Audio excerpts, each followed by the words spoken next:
धर्म के नाम पर हो रही गुंडागर्दी पर रोक लगाने के लिए एक सख्त कानून बनाने की मांग उठी है। समाजवादी पार्टी के विधायक अबू आजमी ने कहा कि अल्पसंख्यकों के अधिकारों की रक्षा के लिए सरकार को गंभीर कदम उठाने चाहिए। वहीं उन्होंने अल्पसंख्यक निधि में हो रही गिरावट पर भी सवाल खड़े किए हैं। समाजवादी पार्टी से विधायक अबू आजमी इस वक्त हमारे साथ मौजूद है। अबू जी, लगातार जो है माइनॉरिटी फंड में डिक्रेस होता जा रहा है, इस बार क्या स्थिति है और इस संदर्भ में जो बड़ा विषय है सदन में किस तरह से रखने वाले हैं आप? देखिए, ऐसा है कि अभी मिनिस्ट्री बनने वाली है, नई सरकार बन गई है और हम तो हमेशा मांग करते हैं कि जहां 7 लाख करोड़ का बजट होता है, कम से कम हमारी कम्युनिटी को 7,000 करोड़ बजट मिलना चाहिए। जहां 70,000 करोड़ का बजट है, 20% माइनॉरिटी इसमें है और मुस्लिम माइनॉरिटी को तो बिल्कुल निगलेक्ट कर दिया गया है। दूसरे जो समाज के लोग हैं, दलित हो, SC ST हो, इन लोगों के लिए हर मिनिस्ट्री में अलग से बजट होता है। माइनॉरिटी के लिए नहीं होता है। माइनॉरिटी के कॉलेजेस नहीं खुल रहे हैं। दूसरी बात, माइनॉरिटी को बार बार गाली दी जा रही है। हुजूर सल्लल्लाहु अलैहि वसल्लम के खिलाफ, नामुस रिसालत खिलाफ रोजाना कोई न कोई बदतमीजी कर रहा है और उस पर केसेस नहीं हो रहे हैं। और एक्शन उन्होंने कर दिया और रिएक्शन पे अगर किसी ने खड़े होकर के उसके आंदोलन कर दिया तो हजारों लोगों को जेल भेज दिया जाता है।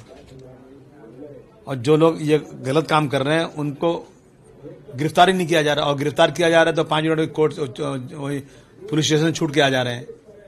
हमारी मांग है कि एक तो बजट बढ़ाया जाए, दूसरा एक ऐसा लॉ लाया जाए। मैं बार बार कह रहा हूं, अभी देख लीजिए परभनी के अंदर डॉक्टर भीमराव अम्बेडकर के कानून की धज्जियां उड़ाई गई, कानून की बुक फाड़ी गई और उसके बाद भी अब जो है पूरे महाराष्ट्र में इसके खिलाफ लोग आंदोलन कर रहे हैं। सरकार बहुत नोट ले रही है, सरकार उस पर एक्शन भी लेगी, लेकिन मुसलमानों के खिलाफ अगर पैगंबर इस्लाम के खिलाफ कोई बोलेगा तो सरकार रिएक्शन पे जो लोग उसके खिलाफ सड़क उतरेंगे उसको जेल भेज देगी। मैं बार बार कह रहा हूं, एक बार नहीं 10 बार, आज भी कहूंगा बात अभी मैं गवर्नर के भाषण में, कि आप एक लॉ बनाइए।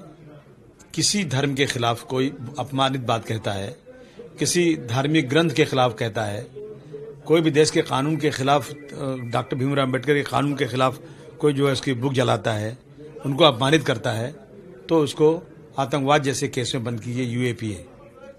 मेरा मानना है, मैं चैलेंज के साथ कहता हूं कि महाराष्ट्र नहीं पूरे देश का जो है ना लॉ एंड ऑर्डर बहुत हद तक सुधर जाएगा। लेकिन ये लोग जो है ना मुसलमानों को जितना अपमानित करते हैं उसको ले जाकर पोलराइज करते हैं। उसी बहाने से मुसलमानों को बेइज्जत किया तो खुश हो जाते हैं। ये मैं मांग करने वाला हूँ। क्या लगता है आपको, क्या एक वजह होती होगी कि बजट में लगातार गिरावट दर्ज हो रही है? वजह यह है कि मुसलमानों को ये लोग हर तरह से बिल्कुल से खत्म कर देना चाहते हैं। मुसलमानों की कुर्बानियों को भूल जाना चाहते हैं। मुसलमानों को 2 नंबर का शहरी बना देना चाहते हैं।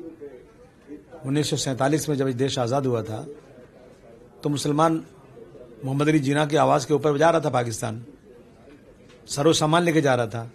लेकिन उस वक्त यहाँ के बड़े नेताओं ने, मौलाना अबुल कलाम आज़ाद ने और बड़े बड़े नेताओं ने आश्वासन दिया कि आपका ये मुल्क है, आपको यहाँ पे पूरा का पूरा हक मिलेगा, कोई भीख नहीं, आपका हक है यहाँ पे, आप रहिए यहाँ पे, और जो दूसरे धर्म के लिए कानून होगा वही आपके लिए भी कानून बनेगा। तो लोग रहे यहाँ पर। लेकिन 2014 के बाद हद हो चुकी है। ऐसा लगता है कि मुसलमानों को ये लोग 2 नंबर का शहरी बना देना चाहते हैं। इनके बाप दादाओं का सर्टिफिकेट चेक करके ये उनको जो है निकाल देना चाहते हैं देश से। ऐसी स्थिति देश में आ जाए। 2019 में जब महाविकास आघाड़ी की सरकार थी, नवाब मलिक अल्पसंख्यक मिनिस्ट्री थे, मुस्लिम आरक्षण का मुद्दा उस समय खुद बहुत उठा था। आपने भी इसको लेकर काफी आवाज उठाई थी, लेकिन कहीं ना तो कहीं अब ये जो मुद्दा है ठंडे बस्ते में। देखिए, ऐसा है ना कि नवाब मलिक जब मिनिस्टर थे तो मैंने जब सवाल किया था तो उन्होंने खड़े होकर कहा था, नवाब मलिक कौन है? NCP के लीडर थे वो। NCP और कांग्रेस दोनों ने ही ये बिल लाया था कि मुसलमानों को 5% रिजर्वेशन दिया जाए। लोग कोर्ट चले गए उसके अगेंस्ट में कि नहीं मिलना चाहिए, तो कोर्ट ने कहा नहीं, एजुकेशन में तुरंत दे दिया जाए। फिर नवाब मलिक ने जवाब में कहा कि नहीं, जब तक सेंटर में जो रिजर्वेशन है उसमें कोई अमेंडमेंट नहीं होगा, कोटे में बढ़ोतरी नहीं होगी, उस वक्त तक यहाँ पे जो है मुसलमानों को रिजर्वेशन नहीं मिल सकता। तो उनसे कोई पूछे कि साहब फिर आप लोगों ने लाया क्यों? अगर आपको मालूम है कि जब तक अमेंडमेंट नहीं होगा पार्लियामेंट में उस वक्त तक नहीं मिलेगा, तो आप लोगों ने क्यों ये लाया? आप ही लोगों ने लाया। तो ये लोग बेवकूफ़ बनाते हैं सिर्फ मुसलमानों को वोट लेने के लिए, मुसलमानों को सिर्फ बात करना, उनको हक न मिलने पाए। अभी किससे बात करेंगे? बीजेपी तो उसके खिलाफ ही है। आप जितना बोलेंगे उतना वो कहेंगे हम नहीं देंगे। कोई रास्ता ही नहीं है। पिछले कुछ दिनों से आपके भी बयान में इस तरह की जिक्र कभी हुआ नहीं कि मुस्लिम आरक्षण वापस मिला जाए। किससे मांगे किससे? जब एक बार ये हो गया कि जब तक पार्लियामेंट में अमेंडमेंट नहीं होगा, नहीं मिलेगा, तो मैं किससे मांगू? सरकार जिसकी बीजेपी, इन्होंने तो लाया नहीं था, ये तो अगेंस्ट पहले से कर रहे थे।